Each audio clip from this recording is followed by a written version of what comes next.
Salut les Tokouvores, épisode 19 de Beast Morpher, la tour de Morphix est en danger, en français sur Gulli, parce que ça y est, la France a rattrapé la diffusion australienne, donc on va se faire le final en français. Même si j'aime pas le doublage français, il y a des choses à redire, hein, mais bon, je vous en ai déjà parlé pour l'épisode 9, c'est pas fameux, mais on y va quand même. Et merci de regarder la première, n'oubliez pas de laisser plein de commentaires pour réagir en direct.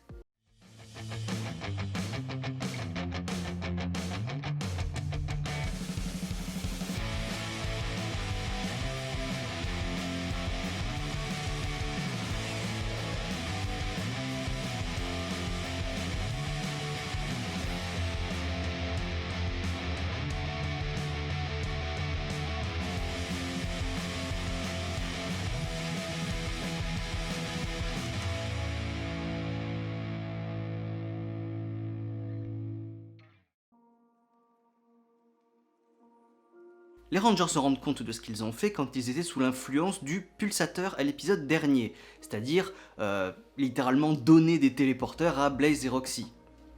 Quasiment. La capsule de Roxy bip et Nate remarque la clé que avait laissée Roxy à l'épisode dernier, et donc ce qu'il y avait dans cette clé, ça modifie le programme de la capsule, et donc la vraie Roxy est en danger de mort imminente. Donc il faut se bouger le cul d'aller éliminer l'avatar Roxy pour lui sauver la vie. Pendant ce temps, on voit que le père de Devon essaye de se faire réélire maire. Bon, ça n'a pas vraiment une grande importance scénaristique, mais bon, il faut quand même le dire. Ben et Betty retrouvent les téléporteurs un petit peu par hasard. D'ailleurs, en parlant de cette scène, ils disent « Rien ne peut arrêter les Rangers, non !» J'ai pas compris. Le doublage français, j'ai pas compris. C'est quoi ce mot? Donc, apparemment, ils se sont donné des noms à eux-mêmes. Hein. Nous sommes les Rangers, no. Sauf que le doublage français est tellement pourri que j'ai pas compris ce qu'ils ont dit. Donc si vous avez compris ce qu'ils ont dit au début de l'épisode 19 là, dites-le dans les commentaires parce que moi j'ai rien pigé. Hein.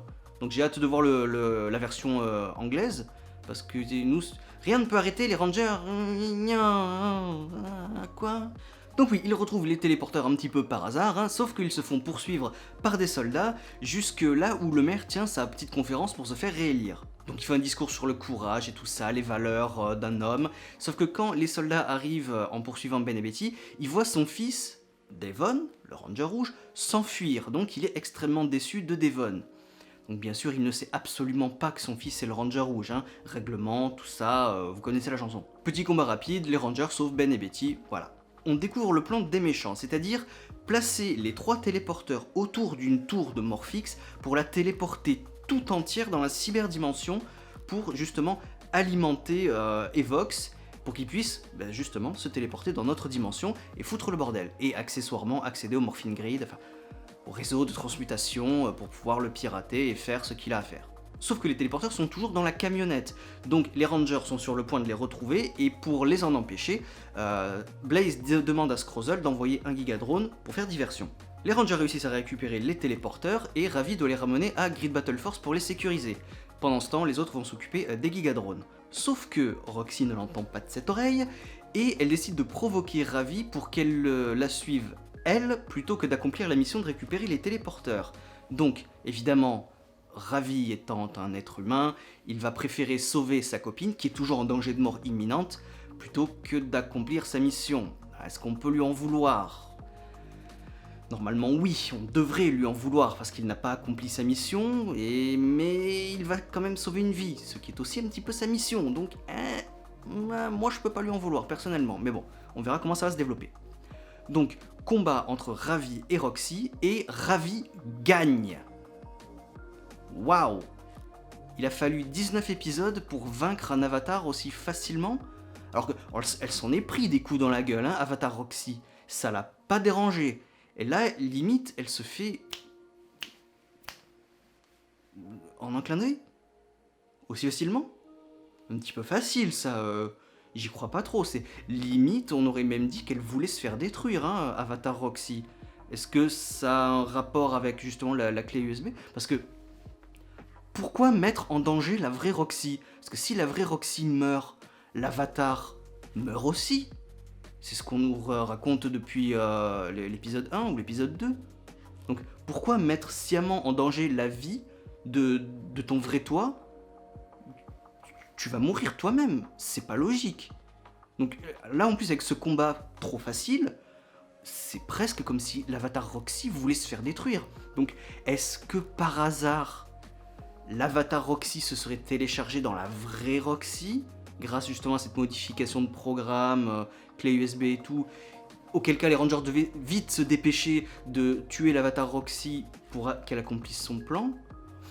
On verra. On verra ce qui se passe à la fin de l'épisode et peut-être dans l'épisode 20. Pendant ce temps, le Gigadrone est éliminé sans trop de mal, mais Blaze vole la camionnette avec les téléporteurs.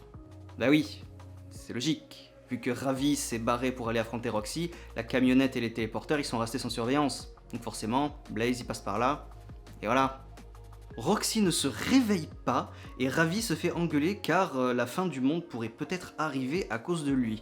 Forcément, parce que s'ils arrivent à téléporter la tour et à alimenter tout le bordel avec Evox, si jamais il arrive à se téléporter et qu'il détruit le monde, bah ce sera à cause de Ravi, parce qu'il n'aura pas accompli sa mission. Ben et Betty trouvent un téléporteur et Nate déduit que c'est pour voler la tour de Morphix. Pendant ce temps, on a un petit discours entre le maire et Devon. Je ne te reconnais plus, je ne te savais pas aussi lâche et tout ça, tout ça. Bon, en général, quand on a ce genre de discours-là avec le fils qui est un ranger rouge, dans quelques minutes, le père va savoir qui il est. C'est téléphoné. Blaze attaque et Ben et Betty ont pour mission de rapporter le téléporteur en sécurité à Grid Battle Force. Sauf qu'ils se font attaquer par des soldats et ils se font défendre par Papa. Je t'aime de plus en plus, toi. Donc, combat. Blaze active les 2 téléporteurs qui lui restent et il arrive à revoler le 3e parce que Ben et Betty avaient oublié de fermer le coffre.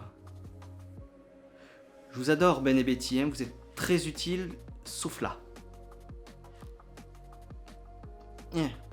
Devon essaye de le contrer avec les griffes, donc très content de voir que les griffes peuvent être réutilisées sans l'armure, auquel cas je me demande pourquoi il les a pas réutilisées avant maintenant, mais bon, peu importe. Papa espionne donc ce combat et il voit Devon se détransformer parce que Blaze a eu l'avantage. Bon, c'était téléphoné, hein, voilà, quand on commence à remettre l'intervention du père et tout ça, le dialogue entre le père et le fils, ouais, faut toujours que le père découvre que le fils est le Ranger rouge. N'est-ce pas Time Force? Blaze active donc les téléporteurs et la tour se fait téléporter tout entière avec Blaze et Devon sans que personne ne puisse rien faire. Et il n'y a qu'une seule solution pour les sauver, c'est reconstruire la cyberporte de Scrozzle en espérant, enfin Nate espère pouvoir la reconstruire, c'est pas sûr, donc tension, cliffhanger, qu'est-ce qui va se passer? Roxy se réveille enfin et étant donné que son esprit était connecté à son avatar depuis tout ce temps, elle connaît le plan des méchants. Donc pourquoi est-ce qu'ils ont volé une tour entière de Morphix? Eh ben c'est parce qu'il en fallait une méga giga quantité pour activer le nouveau corps d'Evox.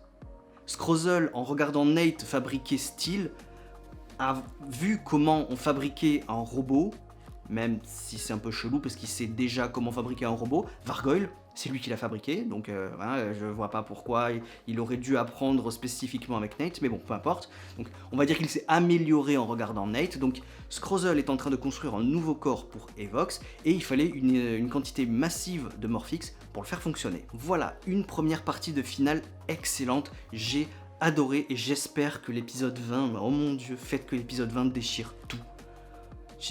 Franchement, meilleure série Power Rangers pour moi. Il y a des petits soubresauts, des petites pics de génialissime. Hasbro, pour l'instant, tu m'as gagné. J'ai adoré. Et donc, Roxy, Evil Avatar, téléchargé dans vrai corps ou pas? Parce que pour l'instant, on dirait que non, hein, parce qu'elle révèle le plan des méchants aux Rangers, donc a priori non, c'est bien la vraie Roxy. Donc est-ce que dans l'épisode 20, je sais pas, est-ce qu'on va avoir un cliffhanger que genre ses yeux vont s'allumer, haha j'ai joué la comédie, en fait c'était moi, l'avatar, ou pas? Donc oui, pour l'instant Roxy, non, tout va bien. Bon, mis à part qu'elle a l'air vachement défoncée avec les yeux rouges et tout ça, bon... je veux bien croire que ce soit à cause du programme de la clé, hein, mais ça m'a fait rigoler parce qu'on dirait qu'elle est complètement défoncée avec ses yeux. Voilà. Donc pour l'instant, c'est la vraie Roxy. Donc on verra si jamais il y a un cliffhanger Avatar ou pas. Voilà, donc je le répète, j'ai adoré, j'ai hâte d'être à demain pour voir l'épisode 20.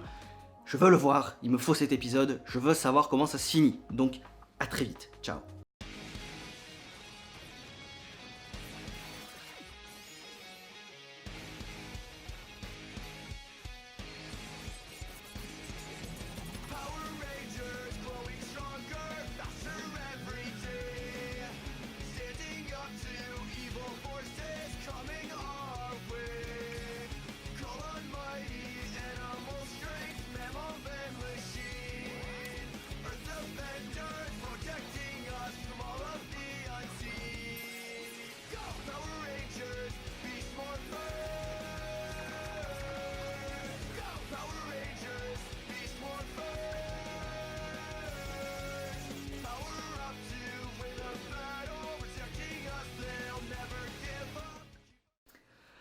Salut les Tokuvors, je suis en train de filmer et quelqu'un vient de me déranger au téléphone.